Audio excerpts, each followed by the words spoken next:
সারা দেশে বন্ধ হয়ে যাওয়া সকল মিল কারখানা অতিলম্বে খুব তাড়াতাড়ি খুলে দেওয়ার জন্য আমরা অনুরোধ করছি। আপনারা সারা দেশে যেহেতু আমরা একটা মানবিক প্রধানমন্ত্রী পেয়েছি, আমরা এই মানবিক প্রধানমন্ত্রীকে অনুরোধ করব আজকের এই শ্রমিক দিবসের পক্ষ থেকে, এই শ্রমিক দিবসের র্যালির পক্ষ থেকে, যে সারা দেশে শ্রমিকদের ন্যায্য দাবি আদায়ের জন্য একটি সমবান্ধব আইন তৈরি করবেন।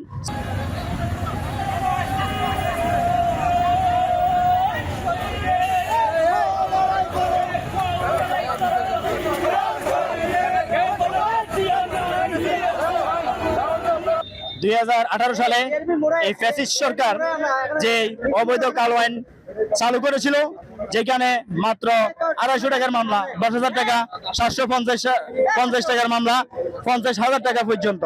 আমরা অতি দ্রুত সরকারের কাছে লিখিতভাবে এই স্মারকলিপি দেব যাতে কালো আইনগুলো বাতিল করেন এবং ডবল মামলা প্রত্যাহার করেন।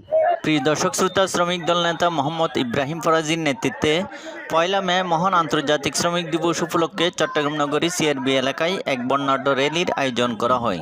উক্ত র্যালির শুরুর পূর্বে শ্রমিক নেতা মোহাম্মদ ইব্রাহিম ফরাজি সহ কয়েকজন শ্রমিক নেতা বক্তব্য রাখেন। এই সময় বক্তারা শ্রমিকদের ন্যায্য অধিকার বাস্তবায়নের পাশাপাশি বন্ধ শিল্প কলকারখানা দ্রুত খুলে দেওয়ার জন্য বর্তমান মানবিক সরকারের সদয় দৃষ্টি আকর্ষণ করে বলেন, আপনারা জানেন আজকে আন্তর্জাতিক মহান শ্রমিক দিবস। এই শ্রমিক দিবসে আজকে আমাদের একটাই দাবি থাকবে, একটি আমরা যেরকম মানবিক প্রধানমন্ত্রী পেয়েছি তেমন মানবিক পরিবেশ যেন আমরা সমান্তরে পাই।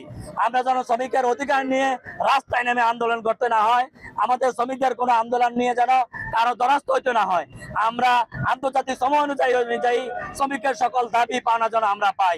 সারা দেশে বন্ধ হওয়া সকল মিল কারখানা যেন অতিবিলম্বে চালু করা হয়, আমরা সেই দাবি বানাবো। আমরা বলবো যে আপনারা যারা এখনো 200 টাকার মামলা 10,000 টাকা করা হচ্ছে, 900 টাকার জমাটি 1200 টাকা করা হচ্ছে, এগুলো যেন খুব তাড়াতাড়ি বন্ধ করে দেওয়া হয়, পক্ষ থেকে আমরা দাবি জানাচ্ছি। ধন্যবাদ সবাইকে। আপনারা জানেন কোনো কিছুই যদি আমরা আন্দোলন না করে সফল করা সম্ভব না। 1886 সালে সর্বপ্রথম শ্রমিকেরা আন্দোলন করেছিল, তখন থেকে আমরা শ্রমিকের দাবি নিয়ে আমরা আন্দোলন করতেছি।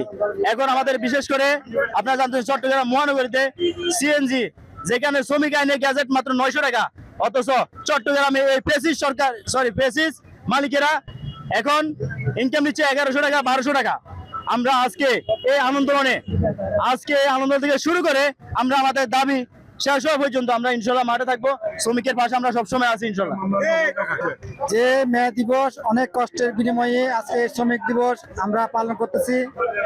1918 সালে যে শ্রমিকদের জন্য অনেক শ্রমিক নিহত হয়েছে, এই শ্রমিকের ন্যায্য পাওনা দাবি আদায় করার জন্য আমি আজকে এই শ্রমিক মে দিবস উপলক্ষে একটা কথা বলতে চাই।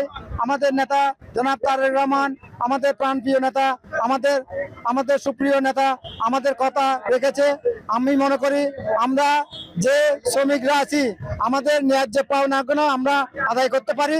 আমরা যেন মানুষের দ্বারে দ্বারে ঘুরতে না হয়, এই ন্যায্য পাওনা আদায় করার জন্য আমি তারেক রহমানকে অনুরোধ জানাবো, আমাদের যতগুলো শ্রমিক আছে বাংলাদেশে সকল শ্রমিকের ন্যায্য পাওনাগুলা আদায় করতে আমাদের সক্ষম হয়। পরে র্যালিটি চট্টগ্রাম নগরী সিআরবি এলাকার 7 রাস্তার মাথা হতে শুরু হয়ে চট্টগ্রাম নগরীর বিএনপির প্রধান কার্যালয়ের সামনে সমাবেশে গিয়ে শেষ হয়। Mohammad Delwar Hossain, Halishahar TV channel.